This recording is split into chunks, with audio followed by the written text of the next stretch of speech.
Lo storico castello di Rapallo torna ad avere il suo collegamento, potremmo dire, la sua scalinata d'accesso. Possiamo ricordare la storia, insomma la genesi dalla mareggiata ad oggi. Sì, è stato colpito sia pure parzialmente dalla vicenda della mareggiata del 29 e 30 di ottobre. Il Sor Optimist International, ricordando anche la bellissima accoglienza che la città di Rapallo e i rappallesi fecero in occasione del Consiglio nazionale del 2018, ha ritenuto di dare un segnale di vicinanza, di amicizia alla città di Rapallo, ai rappallesi, sponsorizzando l'intervento. Un intervento di livello, di qualità, sotto l'egida ovviamente della sovrintendenza, che dà proprio un segno della volontà di ripartire, di ritornare alla normalità, di riportare la nostra Rapallo ai fasti del passato e se possibile anche oltre. Oggi si può riaccedere dunque al castello, quindi questo potrà permettere anche di ripensare il futuro e le iniziative. Assolutamente, e saranno necessari ancora degli interventi all'interno di sistemazione,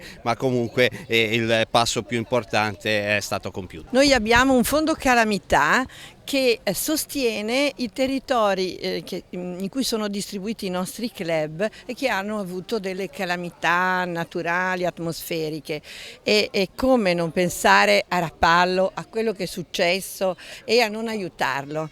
Siamo un club di donne che lavorano, affermate nella loro professione, quindi operative, concrete, e quindi volevamo essere vicine alla città di Rapallo, al territorio del Tigullio, al nostro club del Tigullio in un modo concreto.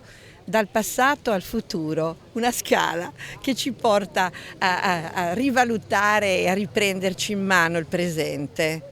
Avete rafforzato anche il legame con il Sor Optimist del Tigullio. Sì, diciamo che il legame è sempre molto forte nei nostri club, ma più che altro siamo stati al fianco di un club che aveva bisogno, che era stato duramente colpito anche nel cuore, non soltanto nel fisico.